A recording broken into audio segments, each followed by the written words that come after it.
Welcome back to the class. It's a petroleum agreements class.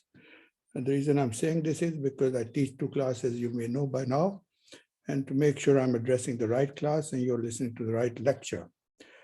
Having introduced myself for the 10th time, or maybe more, let's get started on the subject where we left off in petroleum agreements.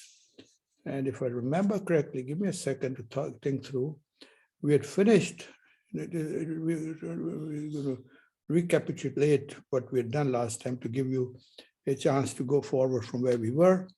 I believe we finished the bidding process, and I talked at length about royalty bidding and sliding scale royalty, where high fixed royalty is better. Put the word fixed there. I have no problem if the country charges a high royalty on day one. It's at the back end that the governments that are learning about sliding scale royalty, they're lowering the royalty toward the back end of the project. Again, I repeat that at the front, you can charge whatever royalty you want, depending if the company is willing to pay that, but it's the back end that hurts both the government and the company for a fixed royalty. And so that has to be reduced for reasons we've discussed. I shall not go into that anymore again. And I said in case of China, they reduced it all the way to zero, because even with zero royalty, if they make some profit, and profits, there are corporate taxes, and the government can get their share of profit taxes in addition to employment and all the rest we discussed. So that took us to the question of the second way governments around the world collect their revenues, and that was the question of taxes. Involuntary, nobody likes to pay it, but you have to do it. And that's where we got into taxes as a second method for the government to collect the revenue, to do their business. The first being a bidding and auction, all the rest. It's all history now. Now, talking about taxes, you can get a PhD in taxes. Accounting and taxes. Some University of Houston, for example, has one department that's the title of the name of the department, Department of Accountancy and Taxation is one. So they go together, the subject of accounting and taxation. In fact, Professor Sugar, a dear friend of mine, he used to be the chairman of that department quite a few years back. I suppose he is retired now. So the question is, how much tax does a corporation or an individual pays to the government? There are PhD syllabi for that you can spend 5, 6, 7 years learning all about taxes. You'll be very good at it. We have, let's say, 20 minutes on this. And so I'll focus on taxation when it relates to the nature of this course. So you're not going to become a super expert on that. For that, you'll have to enroll in the PhD program, some campus, some business programs, okay?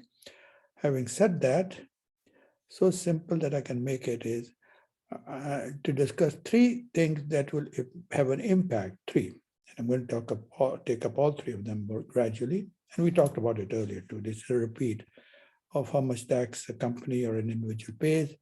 And number 1, obviously, is the tax rate. If the government charges you a tax rate of 60%, that means of your income, they take 60% out of it. If it's lower 40%, they take only 40% from your income. So that's a very obvious. There's no need for me to take your time and talk about, the lower the rate, the better for the individual paying the tax or the company paying the tax. Simple.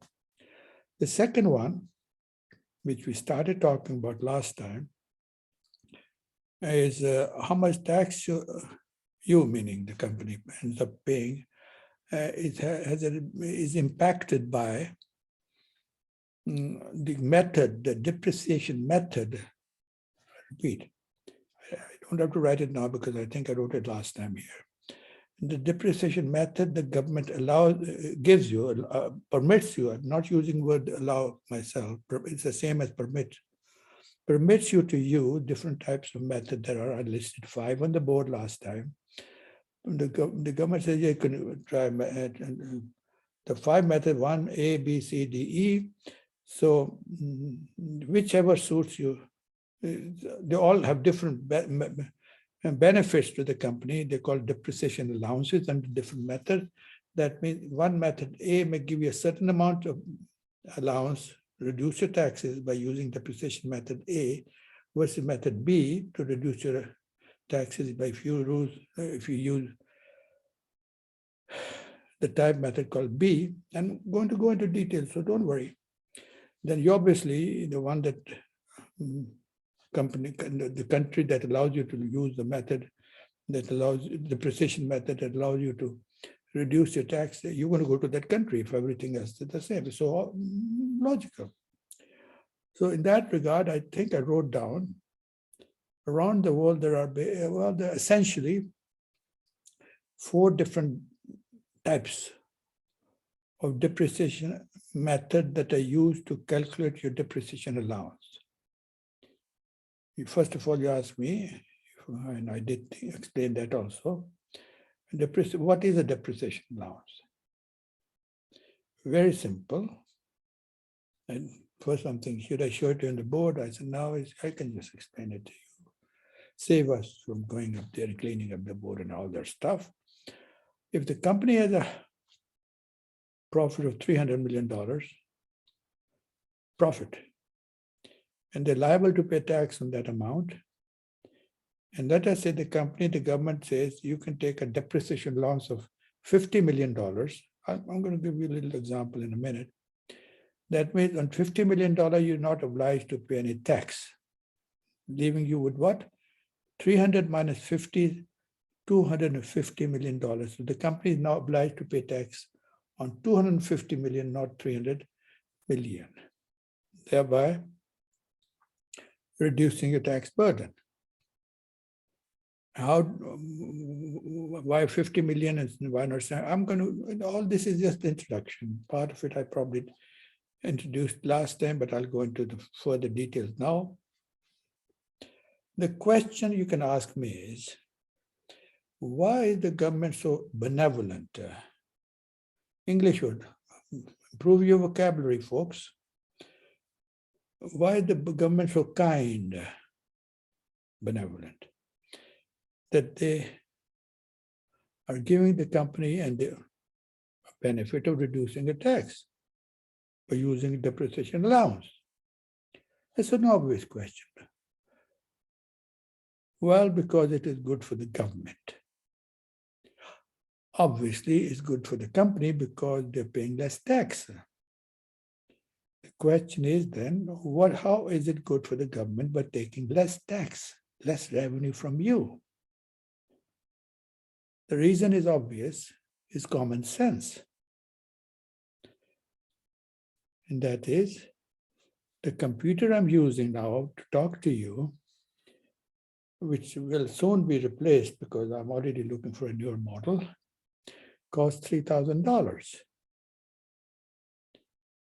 After it's about 5 years old, I know I'll have to have another one now before it breaks down. I'm going to buy one very soon. So after 5 years, machinery, computers, they start giving problems. So you have to replace the old computer, this one I have in front of me, with a new one in order to stay in business. So the government says, look here, fellow, you paid $3,000 when you bought this. We will give an allowance, depreciation allowance. Whenever I'm using the word allowance now, always remember, if I don't say it, it's depreciation allowance. We will allow you a depreciation allowance of $1,000 on this computer, spread over 5 years, $200 every year. So the total over 5 years, the allowance is how much? $1,000. So the government says instead of the $3,000 profit you made, you pay us only what? The taxes on 3,000, you pay us taxes only 2,000. So you're going to take out the depreciation allowance out. That means you're reducing your tax. So why is the government doing that? Is this? because the government knows that when the computer gets old, you have to have money to buy a new one. So by giving you this allowance over 5 years, they say, well, you're a smart businessman, you're going to save that money. And when it's time to replace the old with a new computer, you may have enough some money saved up and add a little bit of your own money to buy a new computer in order to what? Stay in business. So if you stay in business, you make money at that time, again, continue to make. And the government at that time continues to collect revenue as you're in business. If you're not in business, the case closed, no revenue to the government. So this way the government is helping you, the company, to stay in business, and then they start taxing you on the profits of your business, which is continued and continued and continued. So that way, there's employment and other benefits to the government. When I mean government, I mean the economy of the country. Government means the country. The government is our employees. Remember, government people are our employees. I and you, I was going to say, I always use the word you and I. Always put this first. When I was a kid, that's what my teacher taught me. Put not I and you. I have made an you and I. First, always you. This time I said, well, I pay tax, then I and you. Because I said, my goodness, you would not appreciate. So I was going to say that I pay tax. That's the only one I was going to use. Because then I said, oh my goodness, there are students sitting over there. They said, what about us? So I said, well, that was an afterthought. I added the word you also, although I don't think many of you pay tax. Not enough income probably. Okay. Most of this has also already been discussed towards the end of last lecture. Go back, if you don't follow this, go back to the last lecture, you'll see it. And one more thing you will see from last lecture is the following. I listed here 5 different ways,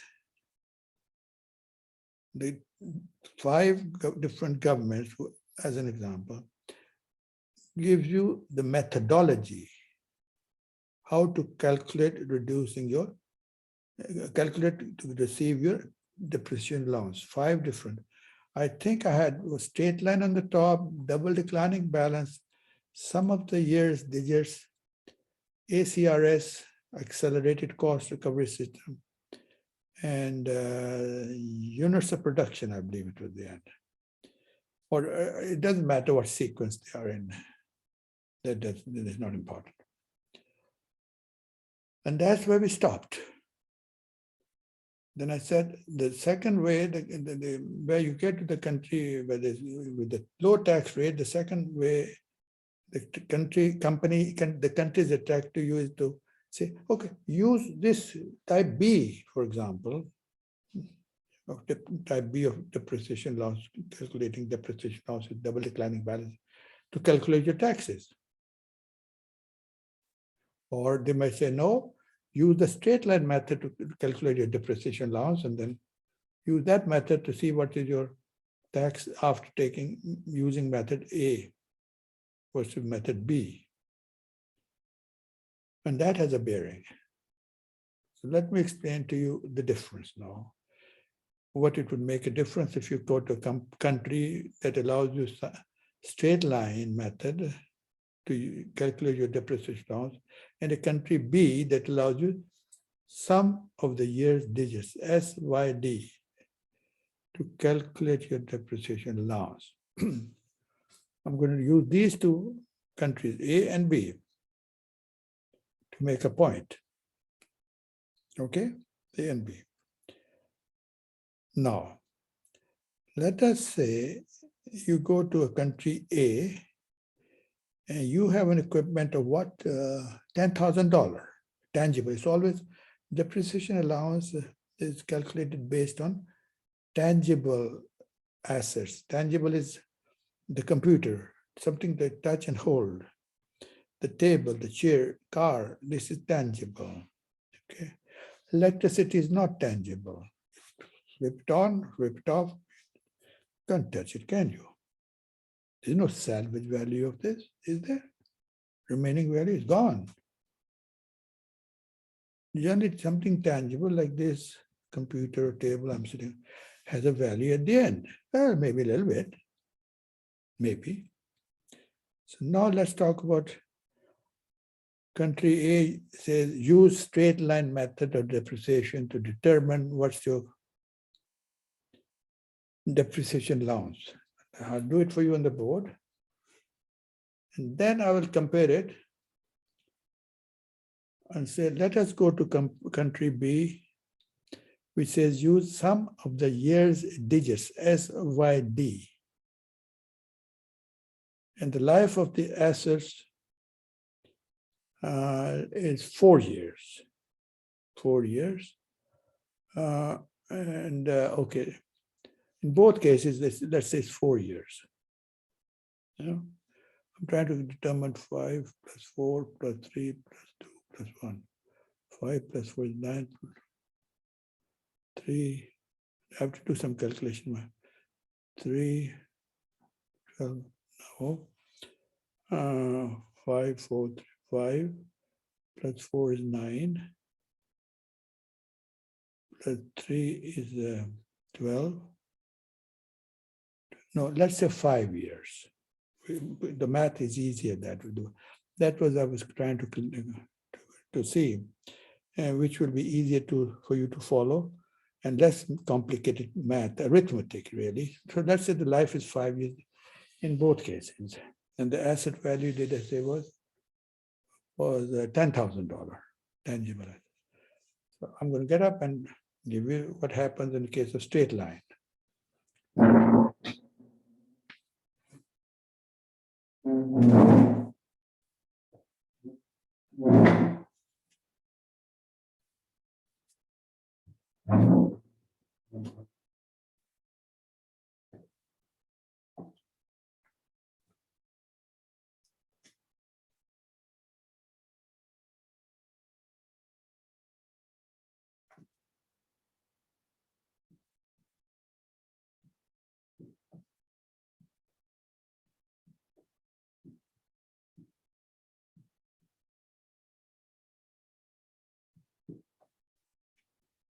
Country A says use the straight line method, okay? And we said the value of the asset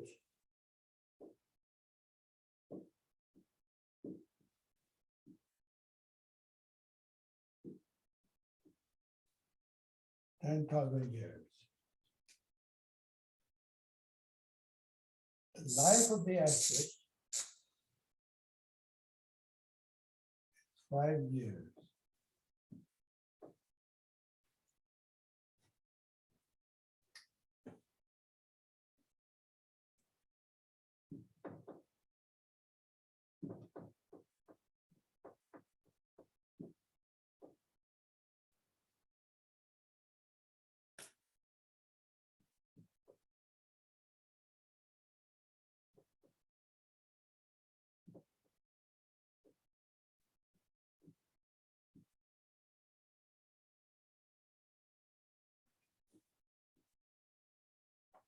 Take your $10,000, the cost of my computer is 10,000, divided by the life is 5 years,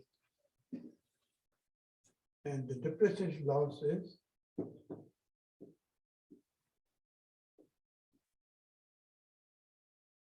that's all, $2,000. Okay. Trying to see which would be a good place to write. I think you can probably see from there.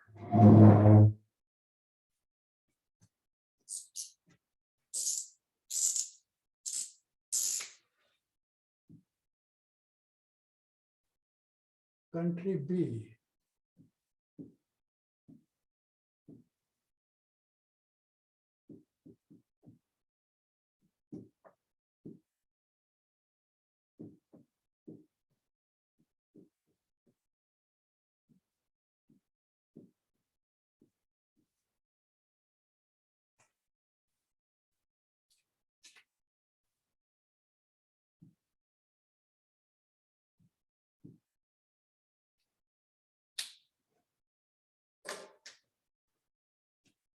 This is country B. I hope you can see it.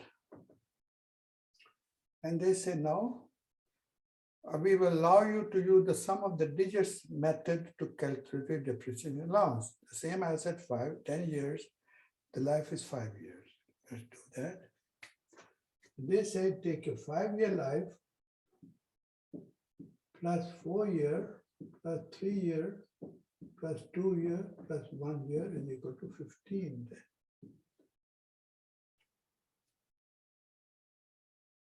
So in this case, some of the digits might say in year 1,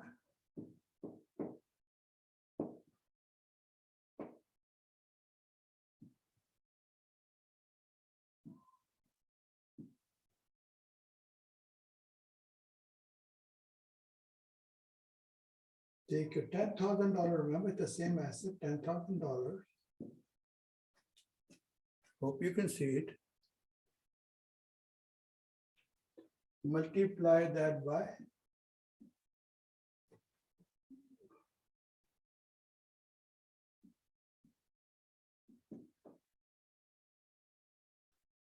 five over 10.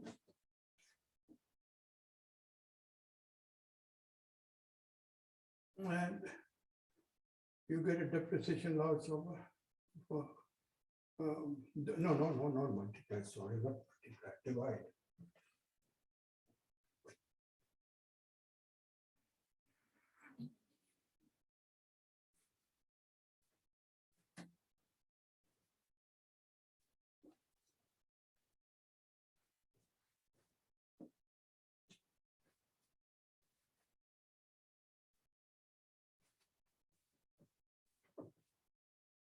Divide your $10,000 .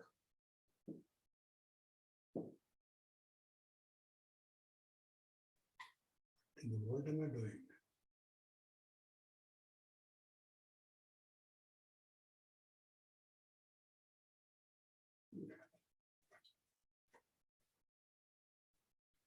Oh, I'm getting it.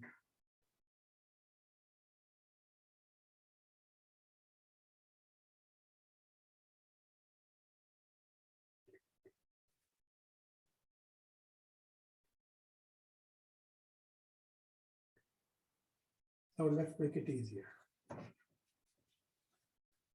Because I'll tell you what's causing the problem now.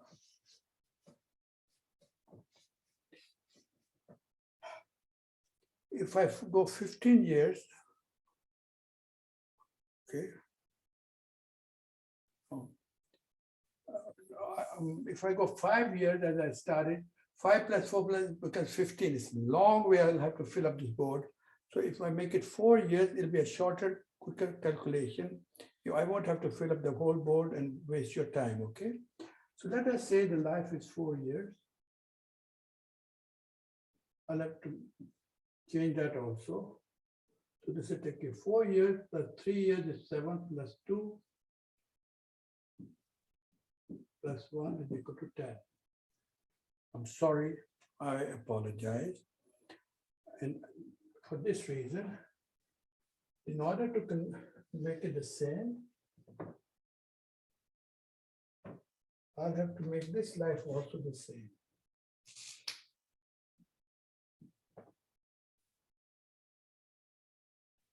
I'll go over it again slowly.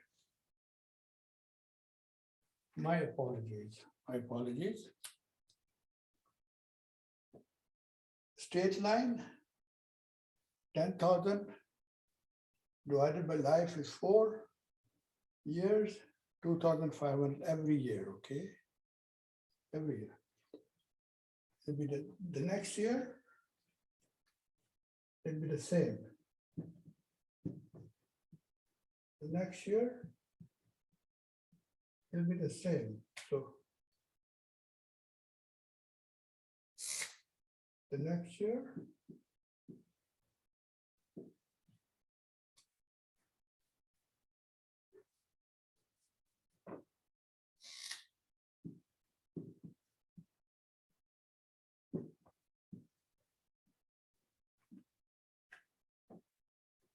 This is year 1. This is year 2. This is year 3. This is year 4.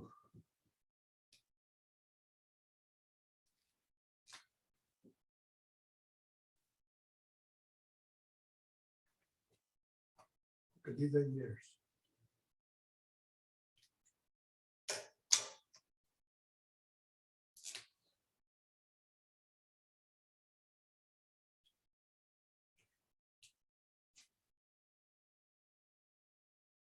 This is year 1. This is year 2, year 3, this is year 4. It's not confusing.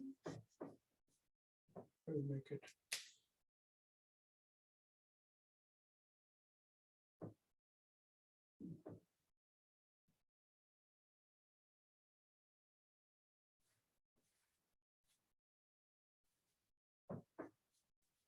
Otherwise, this could be confusing. I can see I'm getting confused. You too.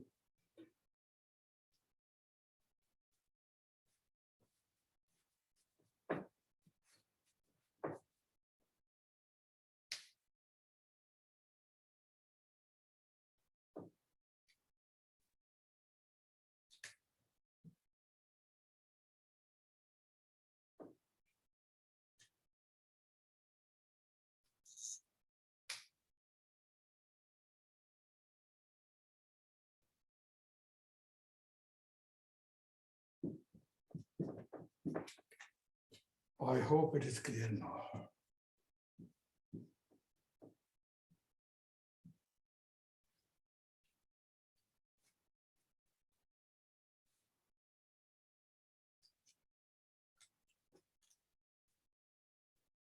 Again, forgive me all this, and I'm trying to make it so clear and simple. Sometimes, again, my fault. I try to oversimplify things and confuse myself and others. No, this will be less confusing for you.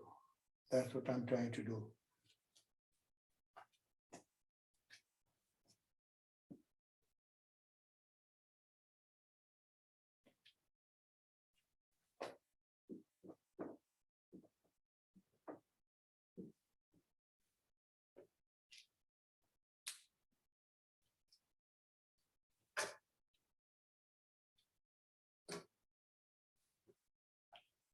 Let's us start all over again.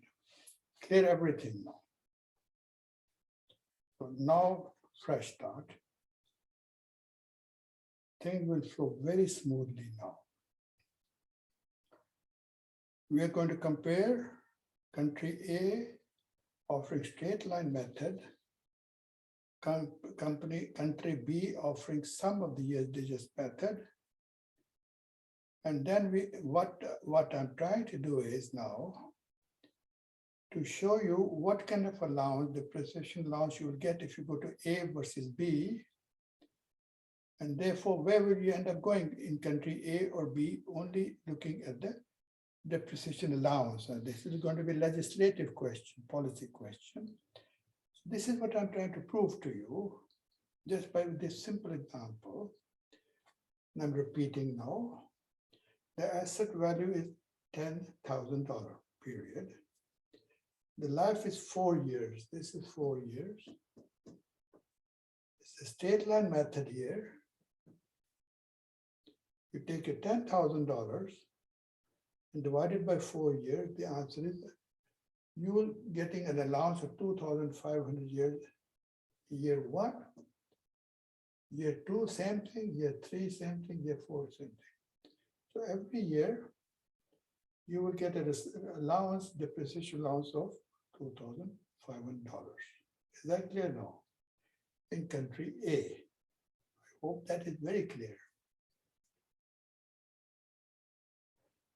The country B says to use the sum of the year digits method, the same asset for 10,000, the same number of years, and to find out which one would you prefer, A or B, for tax purposes.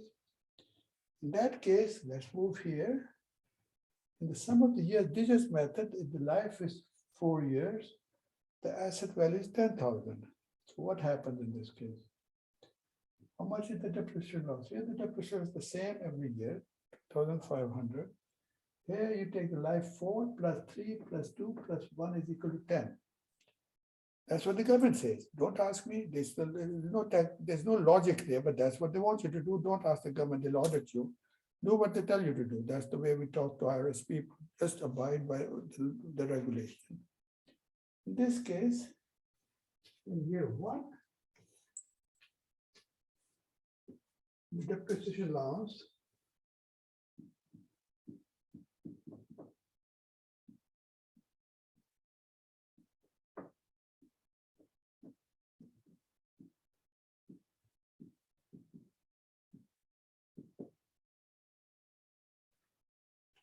will be, remember, it's $10,000. Multiply that by 4 life. 4 over, remember the 4 here? No, the 10 year total 4 is equal to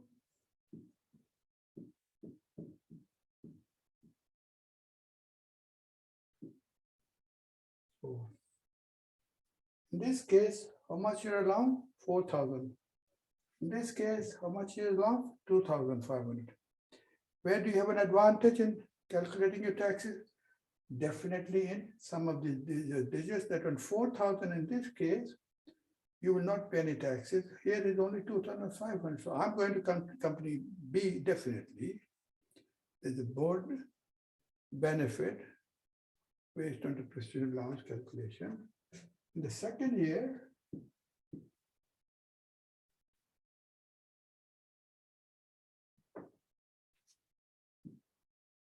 this company says take a $10,000 again, same amount.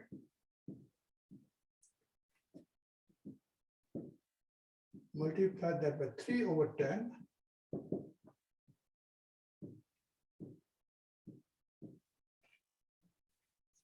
That's the 3 here, or 10.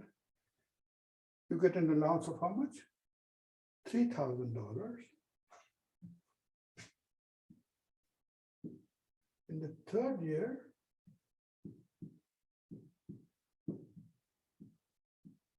take the same $10,000 divided by 2 over 10. You know the 2 here?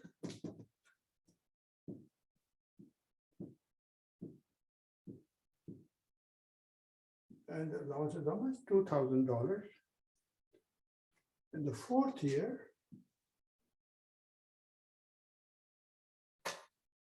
the number 4,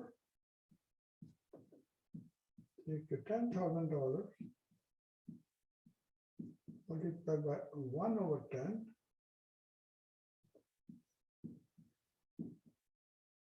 The allowance is $1,000. As you can see very obviously, I don't have to spell it in long detail. Upfront, look at the big advantage of going to the country B, because you get big tax benefits in the first couple of years, very big ones. So what's the point? The point is simple. You can have all the oil in the world. Nobody comes unless you have the correct policy. And this is a policy question. Everything else is equal. Some of the digits, I'm going there versus state line, I'm not coming there. Wait for all the geology, everything is the same. That's what I said. This is part 3 of the semester course outline. And this is where I said I'll talk about policy question, and such as sliding scale royalty. And now you saw this also, some of the digits, okay? There is also a policy question. I know it's the Knesset, the Duma, the Parliament, the Majlis. These are the legislative bodies in different countries, okay? I hope I've made myself quite clear now. Forgive me for the initial about 2 or 3 minutes of confusion here. And I realized I was confusing you. Then I said, no, let's start again. It's abundance of clarity, okay? Now, I said to you early on how much tax a company pays depends on the tax rate, and also what type of taxation and depreciation allowance method they allow.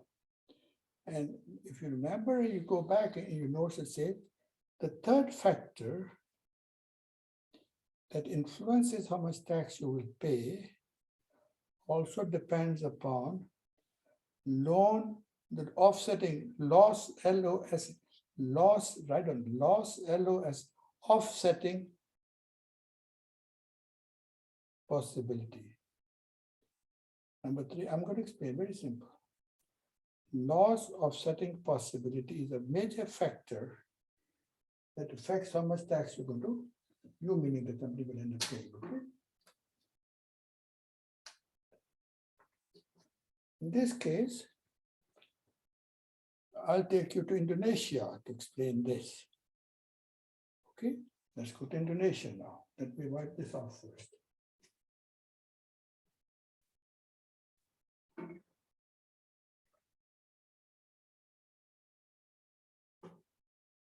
And I hope everything is clear here.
I hope this is dried up by now so I can write it. Sometimes I spend another 30 seconds waiting for it to dry up, okay?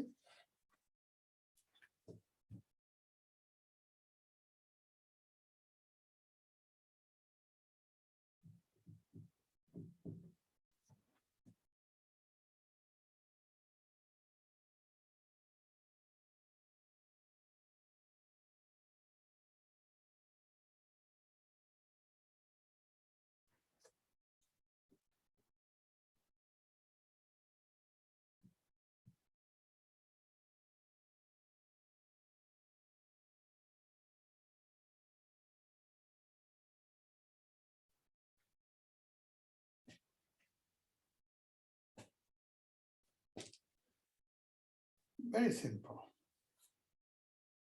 I gave it 5 different methods to calculate a depreciation allowance. Straight line, double declining balance, DDB, sum of the year's digits, SYD, accelerated cost recovery system, ACRS, and units of production, remember that?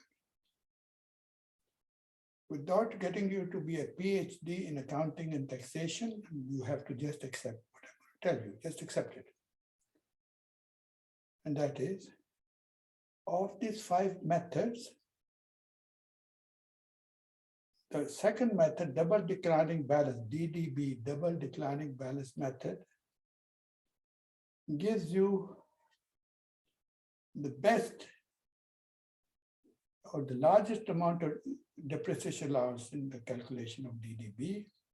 That means in this case, the country that offers you DDB for tax purposes is the best. And therefore, you're going to ask me, Dr. Malik, please hurry up and tell us which is that country. I know that you're very anxious to learn that.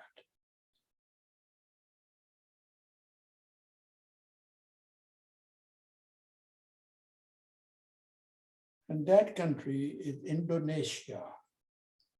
They have a very favorable way to calculate your depreciation allowance. That's a DDB method. So what are you going to end up doing? You're going to head for Indonesia for obvious reasons, obviously. But little knowledge can be very, very dangerous. Please, please, please remember that. It takes 4 years here in America, after being a pre-med student and graduating, to join the medical school, and it takes 4 years to become a basic medical doctor. And then you go to 2 or 3 years of internship. And then if you want to specialize, you take what is they call fellowship after that. It can take to 2 to 3 years. So to become when you join the university, you got 4 years bachelor's, 4 year medical school, 2 years, they keep adding 3 years for internship, and now 2 or 3 years for fellowship. So before you're a specialist in some field. So you add up there 12 to 40 years, my goodness, to become a specialist. Well, it doesn't take much less to get a PhD either, by the way. PhD would take about 4 years to get a bachelor's, 2 years to get a master's, that's 6, 4 to 6 years to get a PhD. There's 10 to 12 years to get a PhD when you join it. So time-wise, it's pretty much the same, plus minus in a year. So now the question is, do you want to be operated upon by a doctor who went to get medical school, not for 4 years degree, but after 2 years, he quit. He did not like the sight of blood. I don't like to see blood. He didn't like to see blood. So what did he learn? How to open the body in the operation in 2 years. In the next 2 years, the year number 3 and 4, they teach you how to stitch the body back, you know, the cut in the body. If after 2 years he opens the body, he runs away. He says, I can't do it. I don't like blood. And what has happened? The patient, is walking around Austin, Texas, and Guadalupe with a wide open stomach because your doctor ran away. You don't want to go to the doctor because he learned half the knowledge. The same reason I give here. Don't rush out to Indonesia yet. That's only half the knowledge. Because yes, they look very attractive to give you the biggest allowance, depreciation allowance. I know that, I agree with you. But there's something else. Thank God we don't have that, which is very bad for taxes. So they have one thing good, DDP, but they have something else which is very bad for taxes. In Indonesia, they have what is called the ring fence.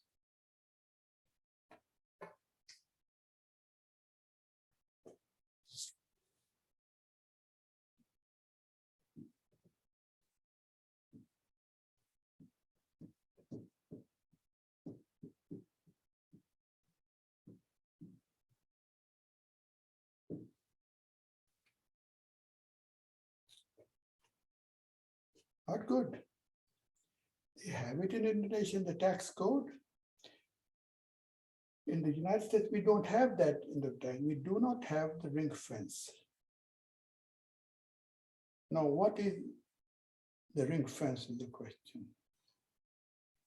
Let us say you have a company that has got 2 leases.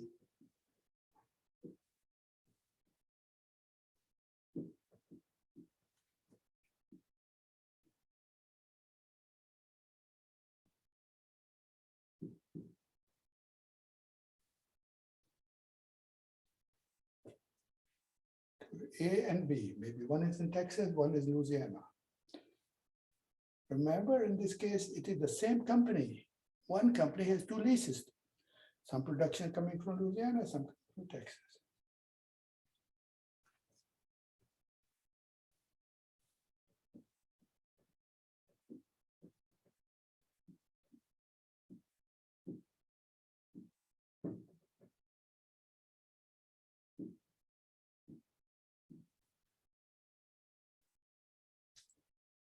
This lease is one company, lease A.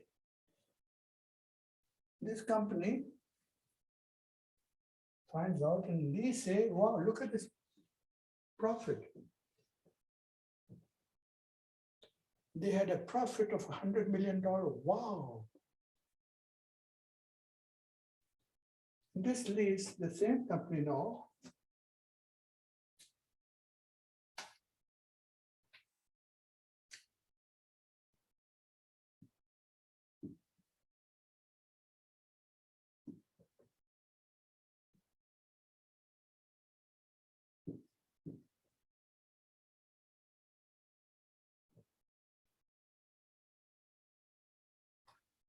has a loss. This is a loss. Same company in America, Texas and Louisiana. It's a loss.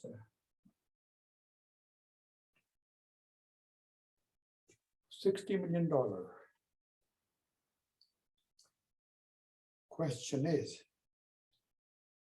will this company will be paying taxes at the end of the year? The answer is yes. Normally ask the class. You're not sitting in front of me, so I'll just tell you. Because here in America, the government says to the company that you can take a 100 million profit, that's profit, 60 million negative. You offset the losses against your positive profits, and you pay taxes on $40 million. So you can combine the two, the positive and the negative, the money making and the money losing. Okay?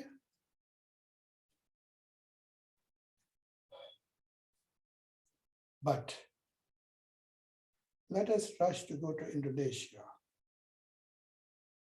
They have what is called a ring fence there. If the same situation was in Indonesia, same situation, in America, the amount of tax the company will be paying on $40 million. Same company goes to Indonesia. And the two leases A and B, identical case, but they have a ring fence inside Indonesia. The company has a $100 million profit in A block, $60 million profit in B block. There's a ring fence. Same question. Will the company be paying taxes there? The answer is yes. On how much?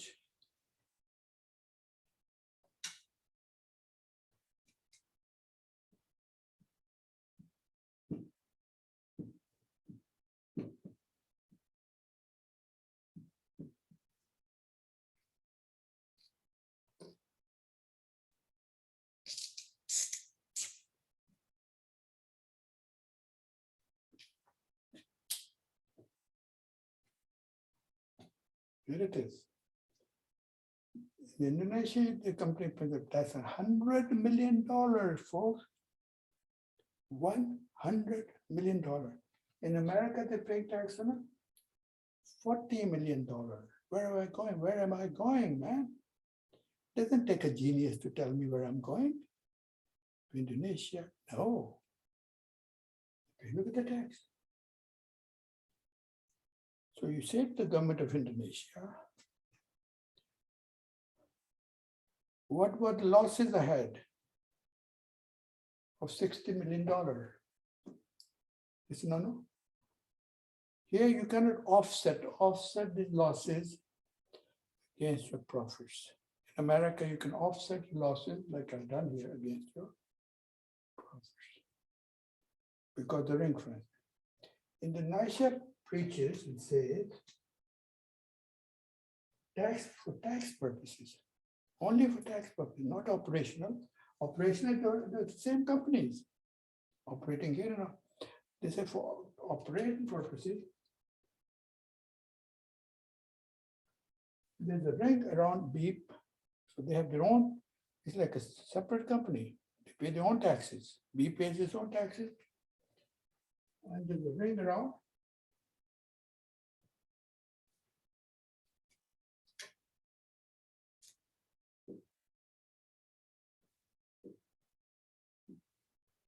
There's a ring around A and a ring around B.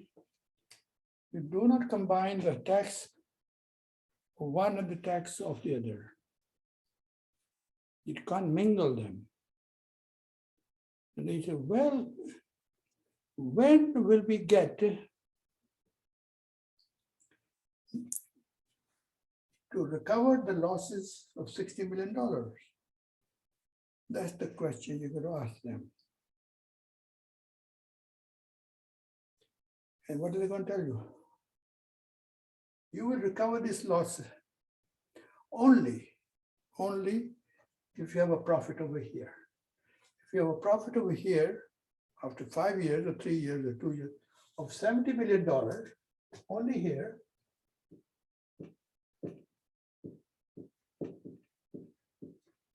not up to $70 million, that's a profit. So you can offset these 60 million against 70 million in the same lease, the same block. So in this case, you pay a tax of $10 million.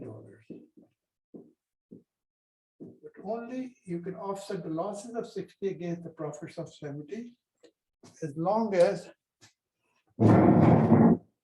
both are from the same lease blocks. Okay.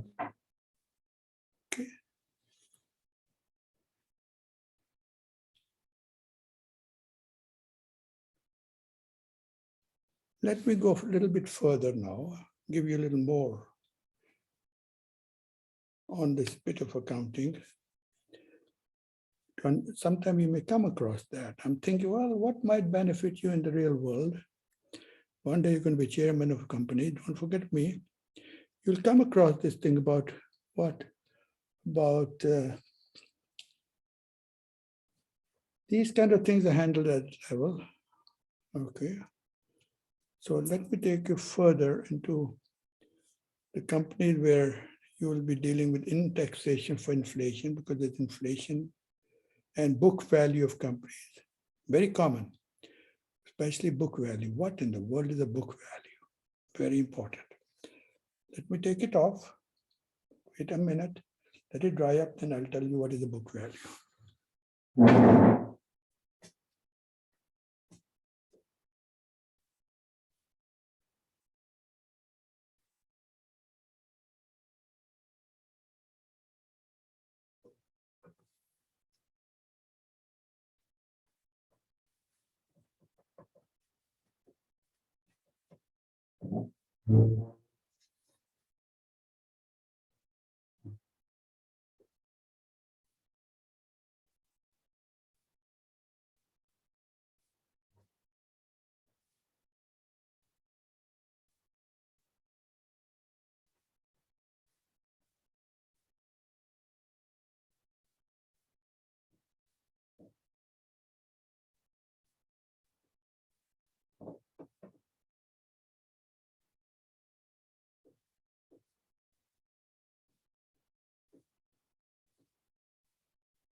You might have wondered, why is Dr. Malik constantly changing this and this is black and this is black? I'll tell you, after 10 lectures here and 10 agreements, I discovered that for one of these, although they're new, I can write maybe at best 2 words, maybe 1, otherwise it dries up.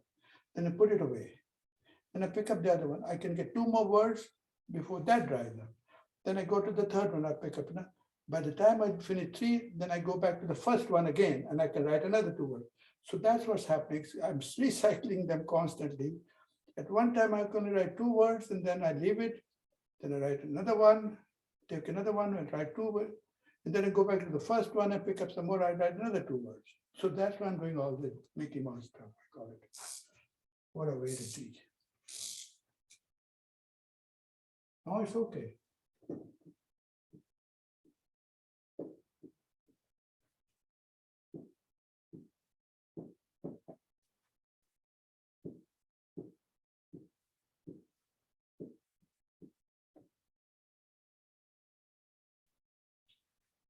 I was holding my breath. Luckily, I could get all this in one writing at once. Normally, I'm not that lucky, so I'm, oh, thank God, I didn't have to change this time. Now, let's start. What do we mean by book value? Very simple. The asset value is 10,000. This is 10,000. Computer. Life is 5 years. Straight line method divided 10,000 by 5 is 2,000. In the straight line, you get $2,000 depreciation loss every year. Let's write that down.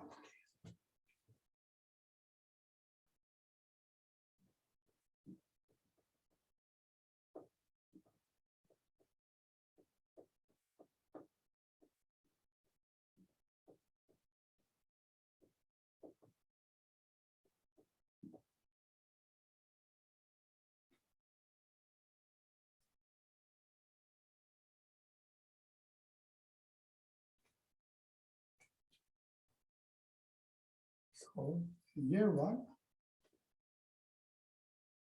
let's make it black. So make it color font so it's easy to read and all that differentiation. How much your depreciation of? $2,000. That's it. Just calculate it. What is the original price? $10,000.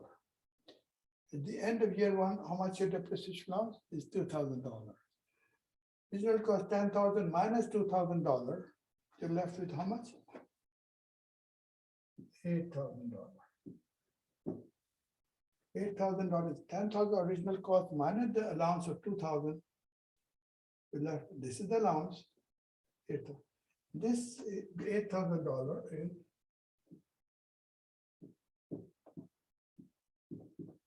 that's it. Book value. Next year.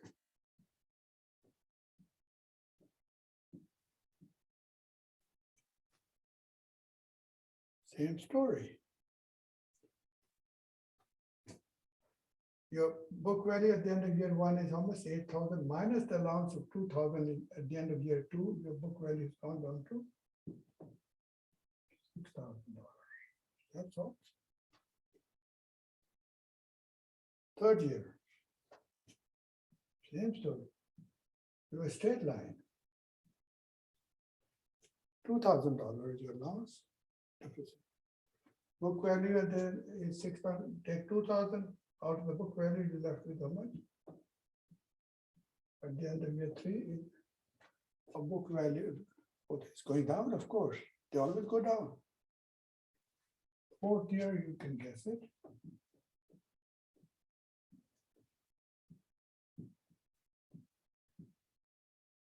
$2,000. And fifth year,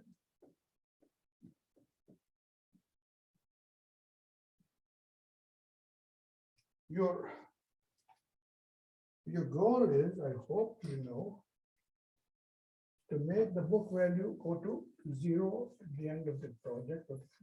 Like this. Which is every year you're getting a depreciation on balance of 2,000. So your goal is to make the book value equal to zero, which you've done. It's perfectly legal. Every you get your balance of $2,000. This information you might need when you become chairman. Neither, not reservoir engineer when you become chairman. Okay. Wow. Let's take about 10-minute break. Maybe, well, yeah, 10 is good enough. Come back and subject I want to discuss indexation for inflation when you come back. Then a couple of other things. Maybe we might get to, may get to territorial dispute resolution, maybe. I don't know. We'll see. But another very, very important subject, my favorite, is what is called a depletion allowance. Depletion, very important for extra attention. Countries don't have it till I show up. In the United States, we have what is called a depletion, P-L-E-T, not depreciation. We have both. Do all this again because it's so important. Other countries, maybe 2 or 3 have it, the depletion, and I go there and say, oh, this it's a great idea. Nobody ever told us, Dr. Malik, please help us. Why do you have it in America? And we don't know, never heard about it. Then I explained to them. Then they converted that it is a good idea. Okay. But before that, I'll address the subject of indexation for inflation. Some countries have that also. And I'll tell you maybe a couple of countries that have that. And before that, what does it mean? Enjoy your break for 10 minutes. I should come back and don't miss the depletion allowance. That's a good one. Okay.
I hope you've all returned back to the class. I'm here. An important announcement, if I may. I think while during the break, I thought of it. I'm not sure, but I think I may have made a mistake with respect to your attendance in the last class day, the date. And so this is the corrected version of that. If I did make a mistake, I'm not sure. In either the last lecture on the one before that came to you, I think probably the last one, when I was talking about the final exam, which will be when the 29th, I believe it is a Friday. I believe it is. Then I went on to say that does not mean that after the exam there will not be a class. There definitely will be a class if I'm still alive. On the 6th of May, which is the last class day. So even after the exam, at the end of April, that is April the 29th. Yes, I think it's the 29th. April 29th, there will be an exam. No, there will be a class on May the 6th Friday. There will be a class on May the 6th Friday. So if anything else that I've said in maybe early lecture about the class on the last class day, please make that correction, okay? Having said that, let us continue with the lecture. Let me erase all this. I said that we're going to talk about depreciation allowance, depletion allowance, okay? Let's talk about it. This is very interesting as usual. I'm going to wipe this off and then start again.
The subject, depletion, to deplete.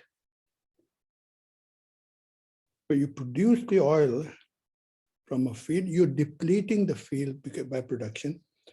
You know, and one day there is no field left, remember, because you've taken all the oil out, it's depleted, or all the recoverable oil out. The reason I say this is because I do not want you to, please do not confuse the word depreciation allowance and depletion allowance. Depreciation with a D-E-P-R-E-C-I-A-T-I-O-N. This is depletion, deplete. Two very different things. Not many, maybe hardly anybody outside the United States is even heard about the depletion allowance. You've heard about depreciation allowance. Every country has a depreciation allowance. Depletion, no.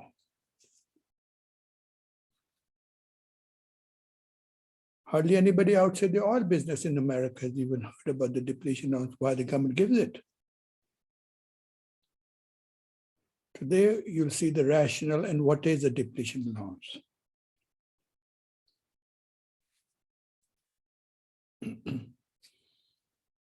Let me write it for you. It's a long sentence. I could call it out, I could speak to you, but you might miss the point. You're not going to find it in any book. So I'm going to write it. You write with me, okay? What is a depletion? The word is depletion, forget about depreciation, okay? Not forget about it, that's a different subject. And before we move on, may I remind you, why do government give you a depreciation allowance? We've talked about today, last time, so that the company can replace the old equipment to buy a new equipment in order to stay in business. So when they stay in business, to make some profit, and therefore they will pay taxes at that time. Remember, the word I want you to focus on and remember at this time for this discussion is the governments around the world to give you a depreciation on tangible assets. Tangible assets, the cost of tangible assets is the basis. I've done that many times on the board. So you can save some money, not pay tax on the allowance, the depreciation so far, and be able to buy some equipment when you need it in the future. Stay in business. The word is replace equipment to stay in business. With that in mind, let's go forward. That's critical. Let me write on a long sentence.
Write that long sentence.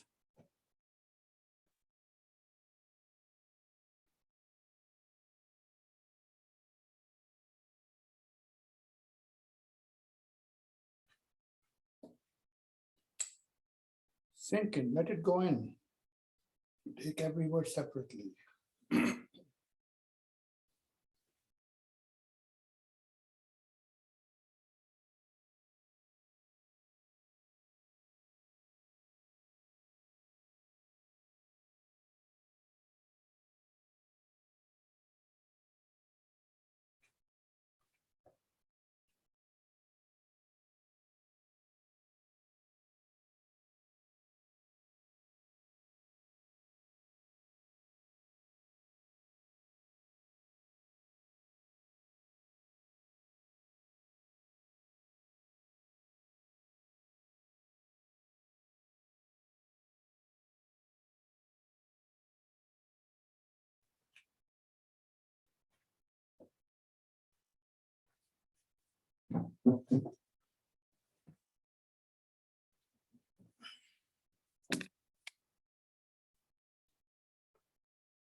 Okay, let me sit here and read it to you. Whereas now that sounds like a legal thing, make you feel like I can talk like a lawyer, an attorney. I didn't have to write whereas, but it sounds nice and fancy, and you get impressed by Dr. Malik knows how to write this legal language. Whereas a depletion allowance is calculated based upon the cost of a tangible asset. A depreciation, made a mistake, a depletion allowance is calculated based upon, no, make a correction, big mistake. Oh, would have read, caught it.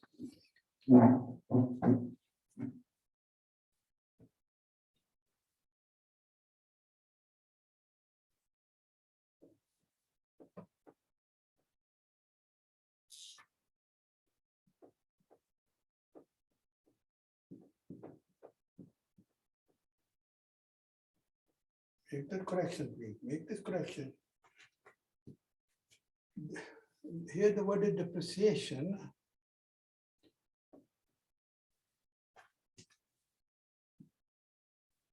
Here the word depletion. My mistake again. I'll read it for you carefully. Whereas a depreciation allowance is calculated based upon what? The cost of what? Of a tangible asset like a computer is the one thing. What I'm saying here, remember I used a $10,000 cost. Divided by life 5, every year the depreciation allowance using straight line method was $2,000. That's what I'm saying here. That's calculated, but this is not how you calculate the depletion allowance. the way you calculate a depletion allowance, you see the word depletion allowance? Is calculated based upon the production. There's no cost involved here. Of what? For depleting asset, such as oil is depleting. Oil is depleting. Once you produce, it's gone. One day there'll be nothing left. And for example, oil is a non-renewable asset. Non-renewable, you can't renew an oil field overnight. I might as well take this, just over-explaining. So, depreciation allowance, you need what? The cost of for depletion allowance, you don't need the cost. You need the how much did you produce? Production in the year. Nothing has to do with cost and depletion. So I'll explain it. Very simple.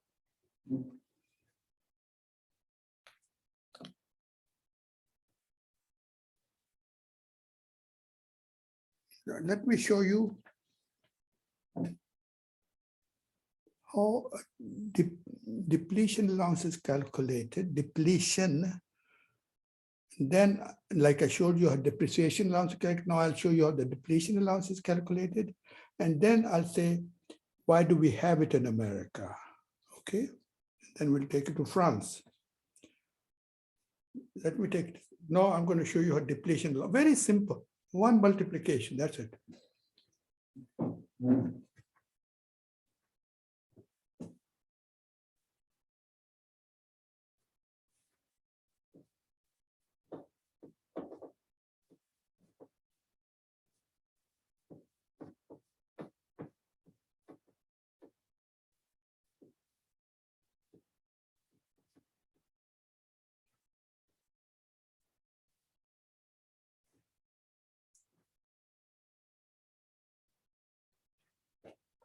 Now I'm going to show you, like I showed you how depreciation is calculated. I showed you some of the years, this year, and straight. Now I'm going to show you how the depletion allowance is calculated. Very simple. American method.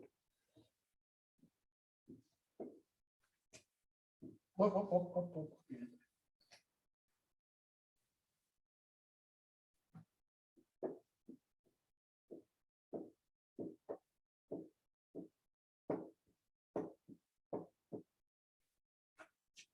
Let us say that the company produced 1 million barrels, okay, for this year. Let us say the price of oil, let's take a fancy napkin, is pick a number, $80 a barrel.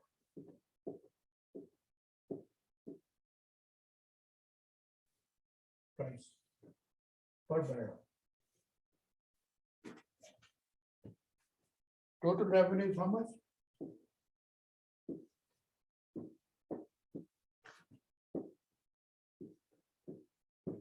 $80 million in revenue. It's all simple.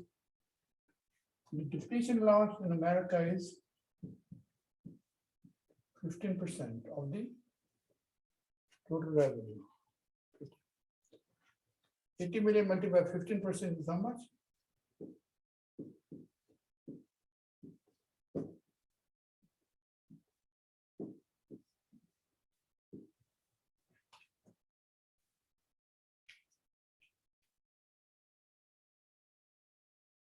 That means, what does that mean?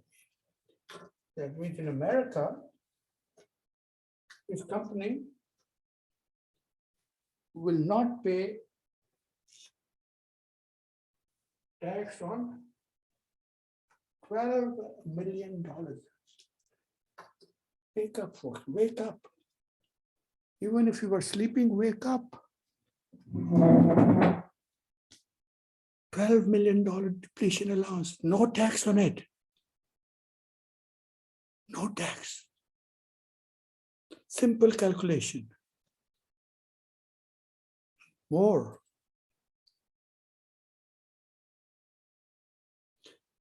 Depletion allowance you're looking at is in addition to the depreciation allowance the company gets in America.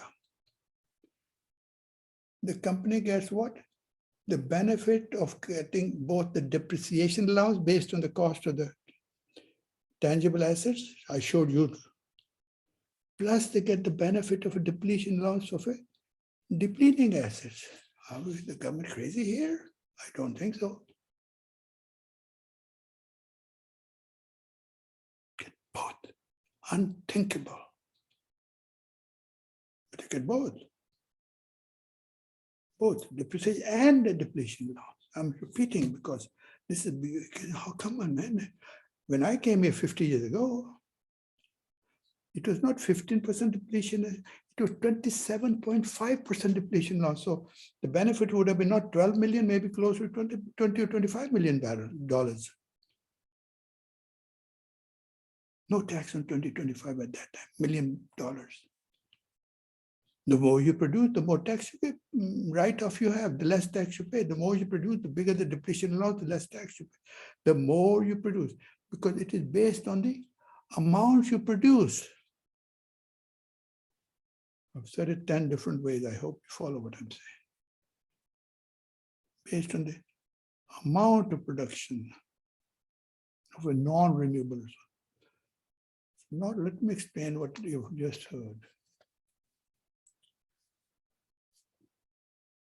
Why does the government do that? Every government in the world recognizes that the equipment, I'm sitting here with a computer, is going to get old and they give you a depreciation allowance, and you go replace it. Replace it. And the same logic, when I show up, they've never heard about it in China and other places. When I show up and say, look here, the logic in depreciation allowance, you understand, oh yeah, is exactly ditto, 100% the same logic to give a depletion allowance. Oh, really? Because one day, as you produce oil from the field, that field is not renewable. One day, in order to stay in business, you'll have to find a new field.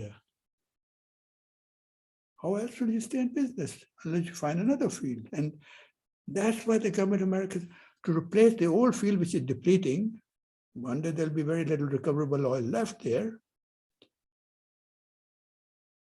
So we give you this $12 million so that you go look for oil, find another field.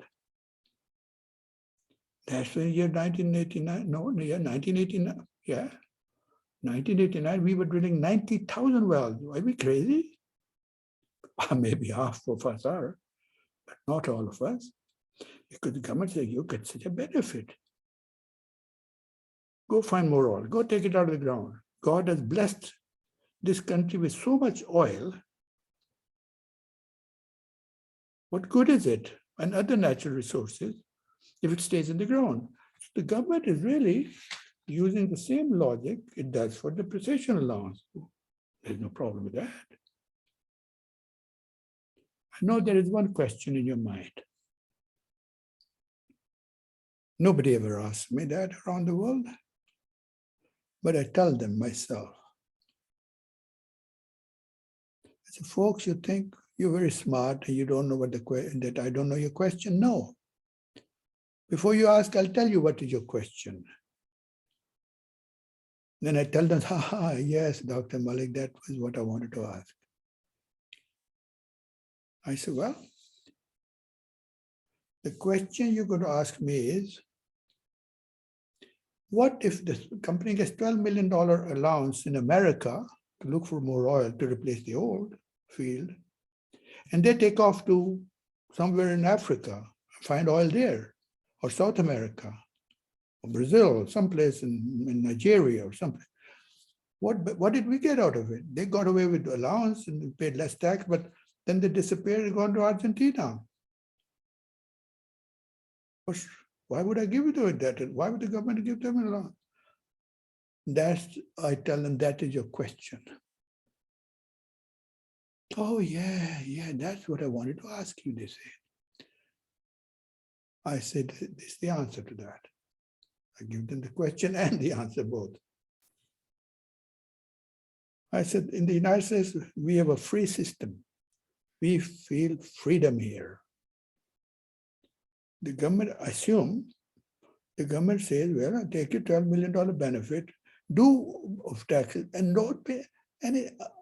And what does the government think? Are you going to drink Coca-Cola with $12 million? There's a lot of Coke you're going to drink. What are you going to do with that? You're going to invest. We give you the benefit, don't pay tax, then hopefully after drinking 2 cans of Coke, you're going to invest the rest. Take 1 steak or 2 steaks. Filet mignon, it's a $20 steak. I don't know, I never bought one. Less you'll invest.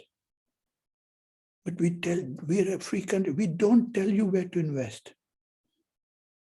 But we think in America, they say, we think that you will invest in the business that make you so rich, in the business you know. That's logical. Yeah, I agree. And therefore, what business do you know that made you so rich? It's your business. So we think you will, logically, we would think you would, most people would, go back and invest in the business that you know is oil business. So that's how you find new fields. That's the US government saying. In that case, the government would say, you get the allowance in Nigeria, you go next door to Angola, you get spent. I said, then there's a solution for that. Do not be like the government of America. Let the people do what they want to do with the money. If you don't trust them, don't do it. What do we do here? Be like the government of France. They take care of that problem. The government of France is, the government of France said, although they don't have much, you can get that allowance, depletion allowance, only under the condition that will use that money to explore for oil, either in France or any of the former French colonies. There are more than 50 of them around the world. People don't understand, they're like 55, I think. I think the British are like 56 and they're French. Most of it's a British colony. No. France is colonies. 90% African countries are French colonies. Go to Francophone, they speak French, or Tunisia, Algeria, Morocco, all French speaking. Okay. Go to Algeria, you get that allowance because, there are colonies. Either you can spend it here looking for oil or any of the former French colonies. So obviously, you're telling people where to spend, either in France or okay, don't be like the French, and the American like to be the French. So I'm opening your mind. So having said, there is not a single individual yet, when I travel around the globe, when I give them the logic why we do that, it's not in a text, it's not a book thing. I didn't read it anywhere. I have the common sense to make sense of it. So they always say, Dr. Malik, man, we never heard of it. Why did you come and tell our people this thing? Not a single one has ever made an objection. They say, oh, great idea, man, never thought of it. Come down and tell my people, because if I local guy tell my local people, what do you know? That's kind of a thing. But not a single person is, no, but Dr. Malik, you're not making sense on this one at least. So that is the talk about depletion allowance. Let's talk about something else. Logic. I only present common sense and logic. Please do remember, few of the things you have to remember in your life from the old man. You're benefiting. Not a book knowledge, the old man's being around in the world. The most powerful tool that God has ever bestowed upon you and I is simple logic. Simple logic. There's nothing in the world that is more powerful than that. 2 + 2 is 4. Doesn't take the genius of Einstein to tell us that. It's only when we try to say 2 + 2 is 5 and convince others, that's where the problem arises. I'll give you an example. See if I'm right next time you observe something. Two persons start discussing something, whatever it is. A and B, the two fellows are discussing something. And in the discussion, you notice that one fellow, maybe this guy, well, this is easy for me. This fellow's voice is going up, raising. The two discussing at the same level of voice. One fellow voice started getting up. Notice that. He started shouting, shouting. This guy's shouting. Why is he shouting? Because this guy is shouting. Remember this guy? Because he knows he's losing on logic. So he's making up with a lot of noise because he knows he has no logic on his side. So he talks. Otherwise, if logic is on side 2 plus 2 is 4, he does not have to scream. Remember that next time. It's only when people you go out of the logic of square logic that you begin to scream. So you try to convince people to pull a wool on their face to see. Now, why am I saying all this? Because the next policy question, these are policy questions, is again based on logic. Question. Whatever you bought last year, can you buy the same thing this year for the same price? Don't tell me yet. Definitely not.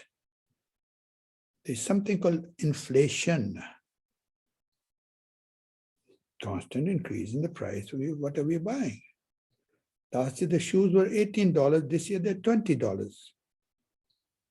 Your shoes probably $200. I can only afford an $18 shoes. Therefore, forgive me for using the maximum price of my shoes is 18. Yours might be $200. I don't know. Because of inflation. You tell the government, you give me a bigger allowance, man. Look, inflation is killing us. And the government says, hey, forget it, there's no inflation.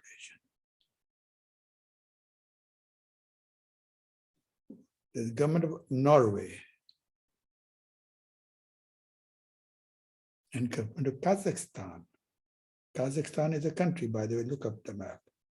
We've talked about Kazakhstan, we talked about Caspian Sea, I think. And others too, I can't remember. Every country's policies. They recognize logically that tomorrow the shoe is going to cost $20, not $18. So they appreciate inflation and they accommodate inflation in the policies. I like those companies. I'm going to go to Norway. Other than it's very cold. I used to teach in Norway. Oh, don't go there in the winter. Oh, it's a killer. If I tell you stories about Norway, you say, well, Dr. Murray, this is interesting, but the time is over. You're in lecture time, so we've got to go to sleep. So let me tell you what that is. We're going to talk about indexation for inflation. Norway recognized that tomorrow, because of inflation, you're not going to buy the same stuff again for the same price. Let me put down the example of index. What does that mean? Let's first write it down, okay?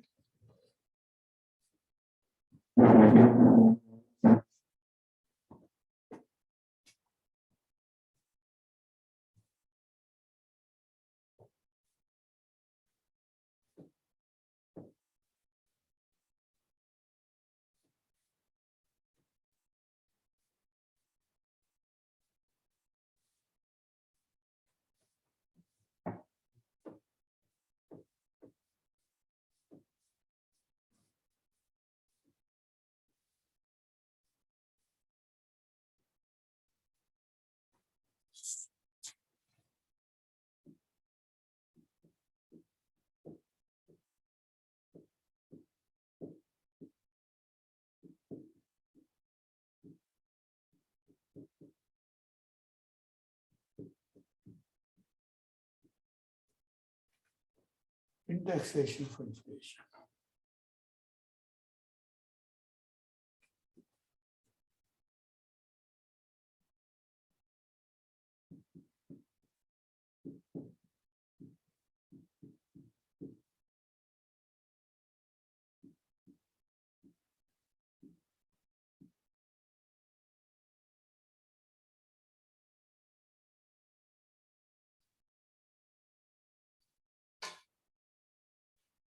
This is to compensate for inflation. Let us buy something worth $10,000. And I said, what? $10,000. Life is how much? 5 years. Good. Using the straight line method of depreciation,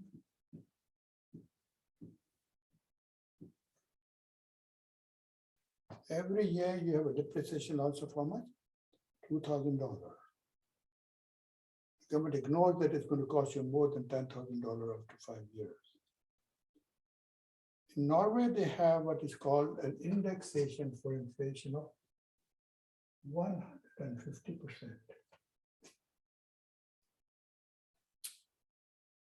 So in Norway, what do they say? They say, take your $10,000, using the indexation for inflation of 150%, multiply 10,000 of 150%, your hypothetical cost basis for this computer is not $15,000, is not $10,000. It's going to cost you more to buy one in the future. It probably costs you $15,000 more.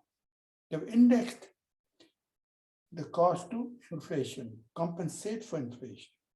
They recognize inflation. This is now for the depreciation calculation basis, divide this 15,000 by 5, straight line method of depreciation, 5 years life. And the answer is how much?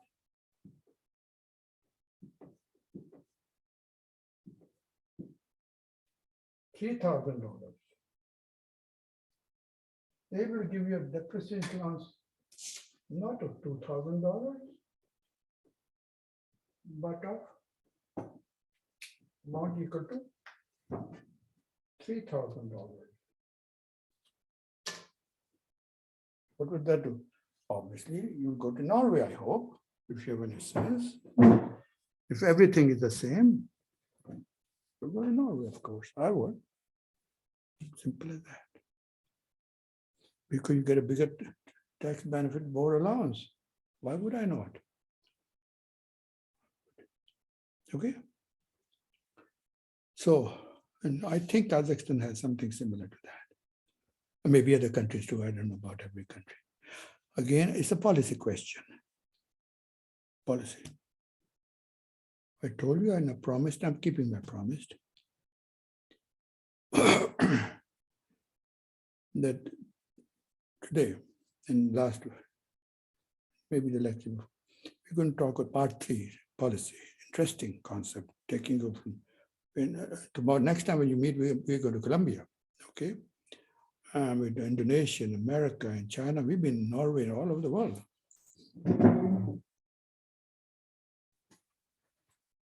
In fact, as I said, I used to teach in a couple of semesters, I took simultaneously in the same semester, spring course here, same semester in Norway, the Norwegian School of Management. I was shuttling, flight there and back here, teach a flight here and flight there. And in the winter, boy, it was cold. I'm not a monarchist. That means I don't have much belief in having a monarchy. I don't believe in what a monarch. In my way of thinking, simple. Believer. God made everybody equal. Simple. How can you say I'm born into monarchy? What nonsense is that to me? If you claim you're prince or somebody from somebody's monarchy, then all right. What is this prince? Never mind, that's very personal. You will like princes, that's your business. Everybody's equal. I work hard, I succeed, I don't. Not because I'm born here or born there, But I do like one monarchy. I make an exception. I don't like monarchies except only one. So why would you make an exception, Dr. Malik? I'm winding down. There's nothing with the course. It's just a nice way to end the story. It's a story. And that is the monarch of Norway, I like him. I've been going to Norway since 1972. I entered Norway from the north of this, the Arctic Circle. When I first came to Norway, I went from Sweden, top of the Arctic Circle. I was on a train. They said, that's the end of the train ride. There's no more train after this. And it's late in the middle of the night. The dogs were barking at night, all that stuff. Not the Arctic Circle. Then I took a train all the way to south, all the way to Norway and Denmark, and all the way to Spain. 72, I was a young man, all by myself. Now, back to the Norway story.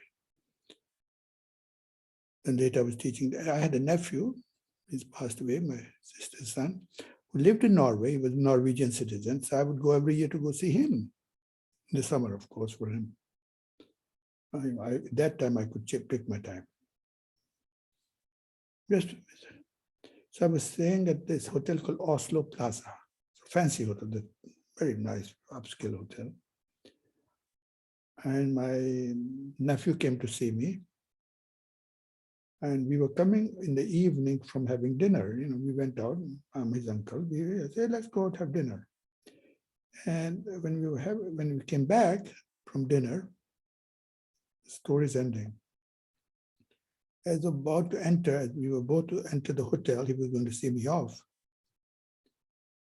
I remember vividly, one solo, whatever, solo, singular, one car came in front of the hotel, one car, one in front of the hotel, one car. I still remember, I was standing outside, and right where I was standing, a car came and parked in front of me, and a tall man came out of the car, a tall fellow, 6 feet 6 inches. And then this fellow came out of the car, this tall man, and went into the hotel. There was somebody waiting for him. Maybe his friend was waiting for him outside the hotel. They shook hands, like two friends shaking hands. One is waiting for the other one to receive him. And they went and maybe had hamburger or something. I don't know what they went in for. Maybe, I guess they had a coffee or something. And my nephew who lived there in Oslo, he asked me, he said, uncle, who do you think just came out of the car and went inside? I said, I don't know. He's probably a guest in the hotel. I don't know who else would be. He said, no, he's not a guest in the hotel. He has his own house. I said, who the dickens is he then? He said, the fellow who came out of the car, the tall man, and he went in by himself, one man and one car. I said, who is he? He says, the king of Norway.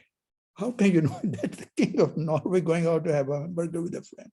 I love that thing. How can you not love that king? Hey, he's a good man. Come on, king, let's go have hamburger, or no, I like a pizza. No, my preference today is have a Chinese. Kung Pao chicken I like. Okay, you want to have Kung Pao? No, I'll take chow mein or something. No, that I have no problem with that kind of a king. So you can see me, I have my selection of what kind of a king I like. And you are saying enough of your storytelling. That's what you're saying. I know, I'm hearing you. I can hear everything you're saying about bad things about me. They say, well, when you say bad things about somebody here, the ear burn. And for 2 hours, my ears are burning. So I better let you off so they begin to cool now, okay? So go home, have a good time, let my ear cool a bit and my throat rest a bit, okay? Take care and be good and stay out of trouble. See you next time. Thank you very much.